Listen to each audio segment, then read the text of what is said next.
Hi guys, I'm Joyce Gatsby. I'm the grade 9 to 10 girls leader. Today we'll be continuing the book of John as we look further into what Jesus tells us. We are focusing on how we are invited in his love. To understand what this means, some questions to think of are: what do you do for love? What makes you feel love? How do you make others feel love? Love can mean so much, whether it's your relationship with your family, your friends, and your community. Often we crave to be loved by these people just because we want to feel included or we just want to be wanted from something. And sometimes we do things like change who we are to fit in. We change the way we dress, the way we act. We try to have the same interests as these people just so that they'll like us and so that they'll love us for some reason. But with trying to change who you are does not always lead to being fulfilled with love. Feeling this way can leave you upset, hurt, frustrated, and lost. And sometimes those feelings can also lead to how you act onto others and how you love others. So we'll look into the next chapter and we'll highlight what Jesus means to be invited in his love. If you have your Bible, open up to John 15, and it says, "I am the true vine, and my Father is the gardener. He cuts off every branch in me that bears no fruit, while every branch that does bear fruit he prunes, so that it will be more fruitful.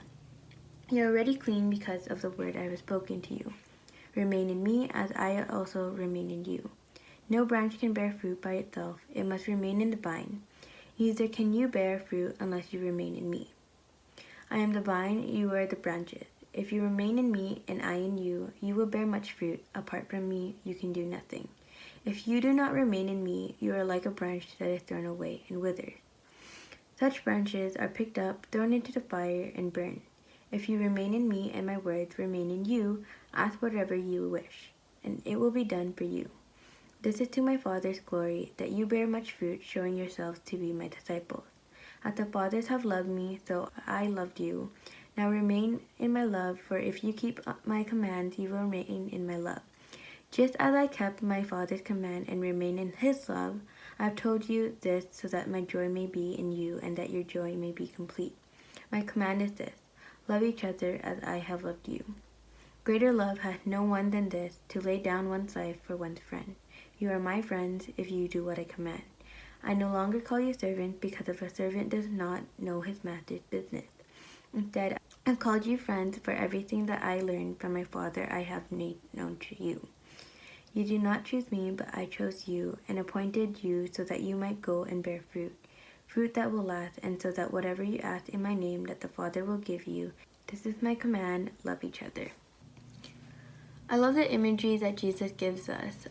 Jesus is the true vine, we are the branches, and God is the gardener. To bear fruit as branches, we are only sustained as long as we are connected to the true vine, which is pruned by God. To be pruned, it means to be clean. If you know anything about taking care of a plant, in order for it to grow, similarly, it needs to be watered and to be pruned. For someone who loves their plant, it would mean that they would take their time and that they are dedicated to keep it alive. The same way, God is the gardener of our lives who takes care of us. He loves us so much that he does whatever it takes to keep us growing. In our lives, staying connected to the true vine, Jesus, may mean we need to be pruned, like removing sinful habits or sinful desires. But just as though in verse 3 it says, "You are already clean because of the word I have spoken to you." I think this is an important verse as you reflect on what needs to be clean in your life. This verse tells us that God already sees you clean. And I want to continue on how I mentioned before, how we sometimes change ourselves in order to be liked or to be loved by others, and how sometimes changing ourselves doesn't always lead to the results that we want. And those results of not being loved can make us feel upset. And with God, he loves us nonetheless of our changes. And I think once you begin to see that, you'll experience his love even more. Last thing I want to mention is spending time with God gives you a chance to experience more of his love. Speaking from experience, I found that in moments I spend time with God, whether through prayer, worship, or devotions, is simply when I feel the most love. I think more positively, and I am able to take control of overthinking. When I lose sight of those things, I begin having negative thoughts. I focus on other things, like caring about how other people think of me. And I begin thinking, how will they perceive me? And all of the things that aren't necessary. but I think it leads to those feelings again of not feeling loved or wanted. And so spending time with God, whether through prayer or through worship, through reading His Word, and just also feeling Him through silence and having a community, can make you feel His love even more. Now, as I end, I just want you guys to think again about the questions that I asked before. What do you do for love? What makes you feel loved? And how do you make others feel loved? Yeah, that's all from me today. Thank you for listening. Stay blessed.